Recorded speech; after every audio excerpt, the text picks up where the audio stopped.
ಹರೇ ಕೃಷ್ಣ. ಎಲ್ಲ ಕೇಳುಗರಿಗೂ ಶ್ರೀಮದ್ ಭಾಗವತದ ಅಧ್ಯಯನಕ್ಕೆ ಸ್ವಾಗತ. ಶ್ರೀಮದ್ ಭಾಗವತದ ದಶಮಸ್ಕಂದದಲ್ಲಿ ಅಕ್ರೂರನು ಶ್ರೀಕೃಷ್ಣನ ಕುರಿತಾಗಿ ಮಾಡಿದ ಪ್ರಾರ್ಥನೆಯನ್ನು ನಾವು ತಿಳಿದುಕೊಳ್ಳುತ್ತಿದ್ದೇವೆ. ಅಕ್ರೂರನು ಶ್ರೀಕೃಷ್ಣನ ಮುಂದೆ ಪ್ರಣಾಮ ಮಾಡಿ ಈ ರೀತಿಯಾಗಿ ನುಡಿದನು: ಪ್ರೀತಿಯ ಪ್ರಭುವೆ, ನಿನ್ನ ದಿವ್ಯ ನಿತ್ಯ ರೂಪವು ಜ್ಞಾನಮಯವಾದದ್ದು. ನಿನ್ನ ರೂಪದಲ್ಲಿ ಮನಸ್ಸನ್ನು ಇರಿಸಿದ ಮಾತ್ರದಿಂದಲೇ ಮನುಷ್ಯನು ಎಲ್ಲ ವಿಷಯಗಳ ಪೂರ್ಣ ಜ್ಞಾನವನ್ನು ಪಡೆಯಬಲ್ಲ. ಏಕೆಂದರೆ ಎಲ್ಲ ಜ್ಞಾನದ ಮೂಲ ಆಕರ ನೀನು. ಎಲ್ಲ ಬಗೆಯ ಶಕ್ತಿಗಳನ್ನು ಹೊಂದಿದ ನೀನು ಪರಮಶಕ್ತನು. ನೀನೇ ಪರಬ್ರಹ್ಮನು ಮತ್ತು ಪರಮಪುರುಷನು, ಸರ್ವನಿಯಂತ್ರಕನು ಮತ್ತು ಎಲ್ಲ ಭೌತಿಕ ಶಕ್ತಿಯ ಪ್ರಭು. ನೀನು ವಾಸುದೇವ, ನೀನು ಎಲ್ಲ ಸೃಷ್ಟಿಗೆ ಆಶ್ರಯ. ಆದ್ದರಿಂದ ನಿನಗೆ ನನ್ನ ಗೌರವಪೂರ್ವಕ ಪ್ರಣಾಮಗಳು. ನೀನು ಸರ್ವವ್ಯಾಪಿಯಾದ ದೇವೋತ್ತಮ ಪರಮಪುರುಷ. ಪ್ರತಿಯೊಬ್ಬನ ಹೃದಯದಲ್ಲಿ ನೆಲೆಸಿ ಅವನ ಕರ್ಮಗಳನ್ನು ನಿರ್ದೇಶಿಸುವ ಪರಮಾತ್ಮನೂ ನೀನೇ. ಭಗವಂತನೇ, ನಾನು ನಿನಗೆ ಸಂಪೂರ್ಣವಾಗಿ ಶರಣಾಗತನಾಗಿದ್ದೇನೆ. ದಯವಿಟ್ಟು ನನ್ನನ್ನು ರಕ್ಷಿಸು. ಅಕ್ರೂರನು ದೇವೋತ್ತಮ ಪರಮಪುರುಷನಿಗೆ ಪ್ರಾರ್ಥನೆಯನ್ನು ಸಲ್ಲಿಸುತ್ತಿದ್ದಾಗಲೇ ನಿಪುಣನಾದ ನಟನು ವೇಷವನ್ನು ಬದಲಾಯಿಸಿ ತನ್ನ ನಿಜರೂಪದಲ್ಲಿ ಕಾಣುವಂತೆ ಪ್ರಭುವು ನೀರಿನಿಂದ ಮಾಯವಾದನು. ವಿಷ್ಣುಮೂರ್ತಿಯು ಮಾಯವಾದ ನಂತರ ಅಕ್ರೂರನು ನೀರಿನಿಂದ ಹೊರಕ್ಕೆ ಬಂದನು. ಇತರ ಧಾರ್ಮಿಕ ವಿಧಿಗಳನ್ನು ಮುಗಿಸಿ ಅಕ್ರೂರನು ಬಲರಾಮ ಮತ್ತು ಕೃಷ್ಣರ ರಥದ ಬಳಿಗೆ ಹೋದನು. ಅವನಿಗೆ ಬಹಳ ಆಶ್ಚರ್ಯವಾಯಿತು. ನೀರಿನಲ್ಲಾಗಲಿ ಆಕಾಶದಲ್ಲಾಗಲಿ ಅಕ್ರೂರನು ಏನಾದರೂ ಆಶ್ಚರ್ಯಕರವಾದುದನ್ನು ಕಂಡನೇ ಎಂದು ಶ್ರೀಕೃಷ್ಣನು ಪ್ರಶ್ನಿಸಿದನು. ಅಕ್ರೂರನು, ಪ್ರಿಯ ಪ್ರಭುವೆ, ಆಕಾಶದಲ್ಲಿ ಆಗಲಿ ನೀರಿನಲ್ಲಾಗಲಿ ಭೂಮಿಯ ಮೇಲಾಗಲಿ ಆಗುವ ಅದ್ಭುತ ಘಟನೆಗಳೆಲ್ಲ ವಾಸ್ತವವಾಗಿ ನಿನ್ನ ವಿಶ್ವರೂಪದಲ್ಲಿ ಕಾಣಿಸಿಕೊಳ್ಳುವು. ಆದ್ದರಿಂದ ನಾನು ನಿನ್ನನ್ನು ನೋಡಿದ ಮೇಲೆ ಎಂತಹ ಬೆರಗುಗೊಳಿಸುವ ಸಂಗತಿಗಳನ್ನು ನಾನು ಕಂಡಿಲ್ಲ ಎಂದನು. ಒಂದು ವಸ್ತುವು ಎಷ್ಟೇ ಆಶ್ಚರ್ಯಕರವಾಗಿರಲಿ, ಶ್ರೀಕೃಷ್ಣನನ್ನು ತಿಳಿದವನಿಗೆ ಎಲ್ಲವೂ ತಿಳಿದಿದೆ. ಕೃಷ್ಣನನ್ನು ನೋಡಿದವನು ಎಲ್ಲವನ್ನೂ ನೋಡಿದ್ದಾನೆ ಎನ್ನುವ ವೇದಗಳ ಮಾತನ್ನು ಅಕ್ರೂರನು ಹೇಳಿದುದು ದೃಢಪಡಿಸುತ್ತದೆ. ಅಕ್ರೂರನು, ಪ್ರಿಯ ಪ್ರಭುವೆ, ನಿನ್ನ ದಿವ್ಯ ರೂಪಕ್ಕಿಂತ ಆಶ್ಚರ್ಯಕರವಾದದ್ದು ಬೇರೇನೂ ಇಲ್ಲ. ನಿನ್ನ ದಿವ್ಯ ರೂಪವನ್ನು ಕಂಡ ಮೇಲೆ ನಾನು ನೋಡಬೇಕಾದದ್ದು ಬೇರೆ ಏನಿದೆ ಎಂದನು. ಹೀಗೆ ನುಡಿದು ಅಕ್ರೂರನು ಕೂಡಲೇ ರಥವನ್ನು ಓಡಿಸಿದನು. ದಿನ ಮುಗಿಯುವ ಹೊತ್ತಿಗೆ ಅವರು ಮಥುರೆಯ ಹೊರ ಪ್ರದೇಶವನ್ನು ತಲುಪಿದ್ದರು. ಕೃಷ್ಣ ಮತ್ತು ಬಲರಾಮರು ವೃಂದಾವನದಿಂದ ಮಥುರೆಗೆ ಪ್ರಯಾಣ ಮಾಡುತ್ತಿದ್ದಾಗ ಅವರನ್ನು ಕಂಡವರಿಗೆಲ್ಲ ಅವರನ್ನು ಮತ್ತೆ ಮತ್ತೆ ನೋಡದಿರಲು ಸಾಧ್ಯವಾಗಲಿಲ್ಲ. ಈ ಮಧ್ಯೆ ನಂದ ಮತ್ತು ಉಪನಂದರ ನಾಯಕತ್ವದಲ್ಲಿ ಹೊರಟ ವೃಂದಾವನದ ಇತರ ನಿವಾಸಿಗಳು ಕಾಡುಗಳನ್ನು ನದಿಗಳನ್ನು ದಾಟಿ ಆಗಲೇ ಮಥುರೆಯನ್ನು ತಲುಪಿದ್ದರು. ಅವರು ಕೃಷ್ಣ ಮತ್ತು ಬಲರಾಮರಿಗಾಗಿ ಕಾಯುತ್ತಿದ್ದರು. ಮಥುರೆಯ ಬಾಗಿಲನ್ನು ತಲುಪಿದಾಗ ಕೃಷ್ಣ ಮತ್ತು ಬಲರಾಮರು ರಥದಿಂದ ಇಳಿದು ಅಕ್ರೂರನ ಕೈಗಳನ್ನು ಕುಲುಕಿದರು.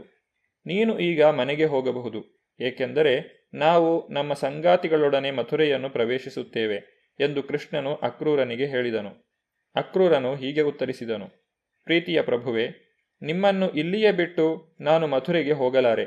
ನಾನು ನಿಮಗೆ ಶರಣಾಗತನಾದ ಸೇವಕ. ದಯವಿಟ್ಟು ನನ್ನಿಂದ ತಪ್ಪಿಸಿಕೊಳ್ಳಲು ಪ್ರಯತ್ನಿಸಬೇಡಿ. ದಯವಿಟ್ಟು ನಿನ್ನ ಅಣ್ಣನನ್ನು ಗೋಪಾಲಕರನ್ನು ಕರೆದುಕೊಂಡು ಬಂದು ನನ್ನ ಮನೆಯನ್ನು ಪಾವನಗೊಳಿಸು. ಪ್ರಿಯ ಪ್ರಭುವೆ, ನೀನು ನಮ್ಮ ಮನೆಗೆ ಬಂದರೆ ನಿನ್ನ ಚರಣಕಮಲಗಳ ಧೂಳಿಯಿಂದ ಅದು ಪಾವನವಾಗುವುದು. ನಿನ್ನ ಚರಣಕಮಲಗಳಿಂದ ಹೊರಸೂಸುವ ಗಂಗೆಯು ಪಿತೃಗಳನ್ನು, ಅಗ್ನಿಯನ್ನು, ಇತರ ದೇವತೆಗಳನ್ನು ಪರಿಶುದ್ಧ ಮಾಡುತ್ತಾಳೆ. ನಿನ್ನ ಚರಣಕಮಲಗಳನ್ನು ತೊಳೆದ ಮಾತ್ರದಿಂದಲೇ ಬಲಿಮಹಾರಾಜನು ಕೀರ್ತಿವಂತನಾಗಿದ್ದಾನೆ ಮತ್ತು ಅವನು ಗಂಗೆಯನ್ನು ಸ್ಪರ್ಶಿಸುವುದರಿಂದ ಅವನ ಬಂಧುಗಳೆಲ್ಲ ಸ್ವರ್ಗಕ್ಕೆ ಹೋದರು. ಬಲಿಮಹಾರಾಜನು ಎಲ್ಲ ಪ್ರಾಪಂಚಿಕ ಭಾಗ್ಯಗಳನ್ನು ಅನುಭವಿಸಿ ಮುಕ್ತಿಯ ಅತ್ಯುನ್ನತ ಸ್ಥಾನಕ್ಕೆ ಏರಿದನು. ಗಂಗಾಜಲವು 3 ಲೋಕಗಳನ್ನೂ ಪಾವನ ಮಾಡುವುದಲ್ಲದೆ ಗಂಗೆಯು ಶಿವನ ಶಿರದಲ್ಲಿ ನೆಲೆಸಿದ್ದಾಳೆ. ಎಲ್ಲ ಪ್ರಭುಗಳ ಮಹಾಪ್ರಭುವೇ, ವಿಶ್ವದ ಅಧಿಪತಿಯೇ, ನನ್ನ ಗೌರವಪೂರ್ವಕ ಪ್ರಣಾಮಗಳನ್ನು ಅರ್ಪಿಸುತ್ತೇನೆ.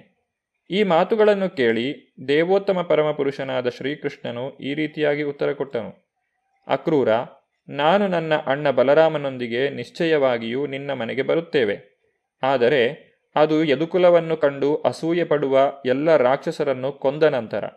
ಹೀಗೆ ಮಾಡಿ ನಾನು ನನ್ನ ಬಂಧುಗಳಿಗೆಲ್ಲ ಸಂತೋಷವನ್ನು ಉಂಟು ಮಾಡುತ್ತೇನೆ. ದೇವೋತ್ತಮ ಪರಮಪುರುಷನ ಈ ಮಾತುಗಳಿಂದ ಅಕ್ರೂರನಿಗೆ ಸ್ವಲ್ಪ ನಿರಾಸೆಯಾಯಿತು. ಆದರೆ ಅವನು ಕೃಷ್ಣನ ಅಪ್ಪಣೆಯನ್ನು ಮೀರುವಂತಿರಲಿಲ್ಲ.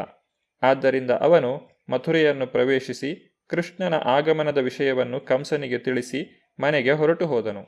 ಅಕ್ರೂರನು ಹೊರಟ ನಂತರ ಕೃಷ್ಣ ಬಲರಾಮರು ಮತ್ತು ಗೋಪಾಲಕರು ನಗರವನ್ನು ನೋಡಲು ಮಥುರೆಯನ್ನು ಪ್ರವೇಶಿಸಿದರು. ಮಥುರೆಯ ಪ್ರವೇಶದ್ವಾರವನ್ನು ಸೊಗಸಾದ ಅಮೃತಶಿಲೆಯಿಂದ ಮಾಡಿತ್ತು. ಬಹು ಚೆನ್ನಾಗಿ ನಿರ್ಮಿಸಲಾಗಿತ್ತು ಮತ್ತು ಬಾಗಿಲುಗಳನ್ನು ಅಪ್ಪಟ ಚಿನ್ನದಿಂದ ಮಾಡಿದ್ದರು ಎನ್ನುವುದನ್ನು ಅವರು ಗಮನಿಸಿದರು. ಸುತ್ತಲೂ ಜಾಜ್ವಲ್ಯಮಾನವಾದ ವನಗಳಿದ್ದವು. ಯಾವ ಶತ್ರುವೂ ಸುಲಭವಾಗಿ ಪ್ರವೇಶಿಸಲು ಸಾಧ್ಯವಾಗದಂತೆ ಸುತ್ತಲೂ ಶಸ್ತ್ರಗಳನ್ನು ಸಜ್ಜುಗೊಳಿಸಲಾಗಿತ್ತು. ರಸ್ತೆಗಳು ಸಂಧಿಸಿದ ಕಡೆಗಳಲ್ಲೆಲ್ಲ ಬಂಗಾರದಿಂದ ಅಲಂಕಾರ ಮಾಡಿರುವುದನ್ನು ಕಂಡರು. ಶ್ರೀಮಂತರ ಹಲವಾರು ಮನೆಗಳಿದ್ದವು. ಅವುಗಳನ್ನೆಲ್ಲ ಒಬ್ಬನೇ ಶಿಲ್ಪಿಯು ನಿರ್ಮಿಸಿದಂತೆ ಒಂದೇ ಆಕಾರದಲ್ಲಿದ್ದವು. ಮನೆಗಳನ್ನು ಬೆಲೆಬಾಳುವ ಆಭರಣಗಳಿಂದ ಅಲಂಕರಿಸಿದ್ದರು. ಪ್ರತಿಯೊಂದು ಮನೆಗೆ ಮರಗಳು, ಹಣ್ಣುಗಳು ಮತ್ತು ಹೂವುಗಳಿದ್ದ ಹೊರ ಆವರಣಗಳಿದ್ದವು. ತೋಟಗಳನ್ನು, ಮೊಗಸಾಲೆಗಳನ್ನು, ವರಾಂಡಗಳನ್ನು ರೇಷ್ಮೆ ಬಟ್ಟೆಯಿಂದ ಮತ್ತು ಆಭರಣಗಳು ಮತ್ತು ಮುತ್ತುಗಳ ಕಸೂತಿ ಕೆಲಸದಿಂದ ಅಲಂಕಾರ ಮಾಡಿದ್ದರು. ಉಪ್ಪರಿಗೆಗಳ ಹಾಗೂ ಕಿಟಕಿಗಳ ಮುಂದೆ ಮೆಲುವಾಗಿ ಧ್ವನಿ ಮಾಡುತ್ತಿದ್ದ ಪಾರಿವಾಳಗಳು ಮತ್ತು ನವಿಲುಗಳು ಓಡಾಡುತ್ತಿದ್ದವು. ನಗರಗಳಲ್ಲಿ ಧಾನ್ಯಗಳ ಅಂಗಡಿಗಳನ್ನೆಲ್ಲ ಬಗೆ ಬಗೆಯ ಹೂಗಳು ಮತ್ತು ಹಾರಗಳು, ಹೊಸ ಹುಲ್ಲು ಇವುಗಳಿಂದ ಅಲಂಕರಿಸಿದ್ದರು. ಬಾಗಿಲುಗಳ ಮೇಲೆ ಬಗೆ ಬಗೆಯ ಗಾತ್ರಗಳ ಉರಿಯುತ್ತಿರುವ ದೀಪಗಳಿಂದ ಅಲಂಕೃತವಾದ ಹೂವುಗಳಿದ್ದವು. ಎಲ್ಲ ಮನೆಯ ಬಾಗಿಲುಗಳಿಗೆ ಹೊಸ ಮಾವಿನ ಎಲೆಗಳನ್ನು, ರೇಷ್ಮೆಯ ತೋರಣಗಳನ್ನು ಕಟ್ಟಿದ್ದರು. ಕೃಷ್ಣ, ಬಲರಾಮ ಮತ್ತು ಗೋಪಬಾಲಕರು ಮಥುರಾನಗರವನ್ನು ಪ್ರವೇಶಿಸಿದರು ಎನ್ನುವ ಸುದ್ದಿ ಹಬ್ಬುತ್ತಲೇ ನಿವಾಸಿಗಳೆಲ್ಲ ಗುಂಪು ಸೇರಿದರು. ಕೃಷ್ಣ ಬಲರಾಮರ ಆಗಮನವನ್ನು ಅವರು ಬಹುಕಾತರದಿಂದ ಎದುರು ನೋಡುತ್ತಿದ್ದರು. ಕೃಷ್ಣ ಬಲರಾಮರು ರಸ್ತೆಗಳಲ್ಲಿ ಹೋಗುತ್ತಿದ್ದಾಗ ನೆರೆಹೊರೆಯ ಬ್ರಾಹ್ಮಣರು ಶ್ರೀಗಂಧ ಮತ್ತು ಹೂವುಗಳನ್ನು ತೆಗೆದುಕೊಂಡು ಅವರನ್ನು ಗೌರವದಿಂದ ನಗರಕ್ಕೆ ಸ್ವಾಗತಿಸಿದರು. ಮಥುರೆಯ ನಿವಾಸಿಗಳೆಲ್ಲ ವೃಂದಾವನದ ಜನರ ಉದಾತ್ತ ಮತ್ತು ಪುಣ್ಯ ಕಾರ್ಯಗಳನ್ನು ಕುರಿತು ಮಾತನಾಡತೊಡಗಿದರು. ಕೃಷ್ಣ ಮತ್ತು ಬಲರಾಮರನ್ನು ಪ್ರತಿನಿತ್ಯ ಗೋಪಾಲಕರಾಗಿ ಕಾಣಲು ವೃಂದಾವನದ ಗೋಪಾಲಕರು ಹಿಂದಿನ ಜನ್ಮಗಳಲ್ಲಿ ಎಷ್ಟು ಪುಣ್ಯ ಮಾಡಿರಬೇಕು ಎಂದು ಮಥುರೆಯ ನಿವಾಸಿಗಳು ಆಶ್ಚರ್ಯಪಟ್ಟರು. ಕೃಷ್ಣ ಬಲರಾಮರು ದಾರಿಯಲ್ಲಿ ಹೋಗುತ್ತಿದ್ದಾಗ ಒಬ್ಬ ಮನುಷ್ಯನನ್ನು ನೋಡಿದರು. ಅವನು ಅಗಸ ಮತ್ತು ಬಟ್ಟೆಗಳಿಗೆ ಬಣ್ಣ ಹಾಕುವವನು. ಕೃಷ್ಣನಿಗೆ ಕೆಲವು ಸೊಗಸಾದ ಬಟ್ಟೆಗಳನ್ನು ಕೊಡಬೇಕೆಂದು ಅವನನ್ನು ಕೇಳುವ ಕೃಪೆ ಮಾಡಿದನು. ಅತ್ಯಂತ ಸೊಗಸಾಗಿ ಬಣ್ಣ ಹಾಕಿದ ಬಟ್ಟೆಗಳನ್ನು ತನಗೆ ಕೊಟ್ಟರೆ ಅಗಸನು ಸುಖವಾಗಿರುತ್ತಾನೆ ಮತ್ತು ಭಾಗ್ಯಶಾಲಿಯಾಗುತ್ತಾನೆ ಎಂದು ಆಶ್ವಾಸನೆ ನೀಡಿದನು. ಕೃಷ್ಣನು ಭಿಕ್ಷುಕನೂ ಅಲ್ಲ, ಅವನಿಗೆ ಹೊಸ ಬಟ್ಟೆಗಳ ಅಗತ್ಯವೂ ಇರಲಿಲ್ಲ. ಅಗಸನನ್ನು ಹೀಗೆ ಕೇಳುವುದರ ಮೂಲಕ ಕೃಷ್ಣನು ಬಯಸಿದ್ದನ್ನೆಲ್ಲ ಕೊಡಲು ಪ್ರತಿಯೊಬ್ಬರೂ ಸಿದ್ಧರಾಗಬೇಕು ಎಂದು ತೋರಿಸಿಕೊಟ್ಟನು. ಇದೇ ಕೃಷ್ಣ ಪ್ರಜ್ಞೆಯ ಗುರಿ.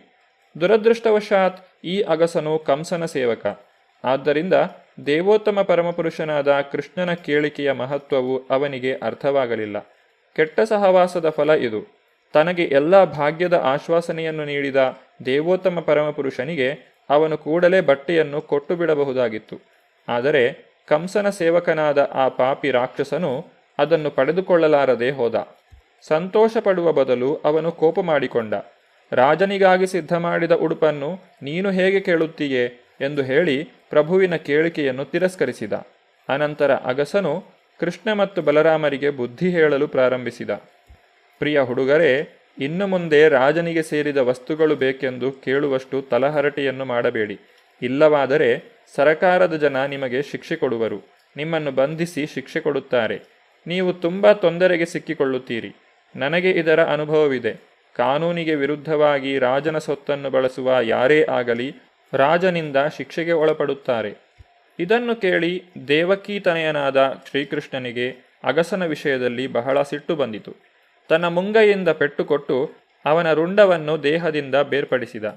ಸತ್ತ ಅಗಸನು ನೆಲದ ಮೇಲೆ ಬಿದ್ದನು. ಕೃಷ್ಣನ ಪ್ರತಿಯೊಂದು ಅಂಗವೂ ಅವನು ಬಯಸಿದ್ದನ್ನು ಮಾಡಬಲ್ಲದು ಎಂದು ಕೃಷ್ಣನ ವಿಷಯದಲ್ಲಿ ಹೇಳುವ ಮಾತನ್ನು ಹೀಗೆ ಅವನು ದೃಢಪಡಿಸಿದ. ಕತ್ತಿಯಿಲ್ಲದೆ ತನ್ನ ಕೈಯಿಂದಲೇ ಅವನು ಅಗಸನ ತಲೆಯನ್ನು ಕತ್ತರಿಸಿದ. ಪರಮಪ್ರಭು ಸರ್ವಶಕ್ತ ಎನ್ನುವುದಕ್ಕೆ ಇದು ಸಾಕ್ಷಿ. ಅವನು ಏನನ್ನಾದರೂ ಕೊಡಬಯಸಿದರೆ ಬೇರೆಯವರ ಸಹಾಯವಿಲ್ಲದೆ ಅದನ್ನು ಮಾಡಬಲ್ಲ. ಈ ಘೋರ ಘಟನೆಯ ನಂತರ ಅಗಸನ ನೌಕರರು ಬಟ್ಟೆಗಳನ್ನು ಅಲ್ಲಿಯೇ ಬಿಟ್ಟು ಚದುರಿ ಹೋದರು. ಕೃಷ್ಣ ಮತ್ತು ಬಲರಾಮರು ಅವುಗಳನ್ನು ತೆಗೆದುಕೊಂಡು ತಮಗೆ ಬೇಕಾದಂತೆ ಉಡುಪನ್ನು ಧರಿಸಿದರು. ಉಳಿದ ಬಟ್ಟೆಗಳನ್ನು ಗೋಪಾಲಕರಿಗೆ ಕೊಟ್ಟರು. ಅವರೂ ತಮಗೆ ಮನಸ್ಸು ಬಂದ ಹಾಗೆ ಅವುಗಳನ್ನು ಬಳಸಿದರು. ಅವರಿಗೆ ಬೇಡವಾದದ್ದು ಅಲ್ಲಿಯೇ ಬಿದ್ದಿತ್ತು.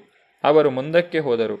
ಈ ಮಧ್ಯೆ ಭಕ್ತನಾದ ದರ್ಜಿಯವನೊಬ್ಬನು ಸೇವೆಗೆ ಈ ಅವಕಾಶವನ್ನು ಬಳಸಿಕೊಂಡು ಕೆಲವು ಸೊಗಸಾದ ಬಟ್ಟೆಗಳನ್ನು ತೆಗೆದುಕೊಂಡು ಕೃಷ್ಣ ಮತ್ತು ಬಲರಾಮರಿಗೆ ಒಳ್ಳೆಯ ಉಡುಪುಗಳನ್ನು ಸಿದ್ಧ ಮಾಡಿದ.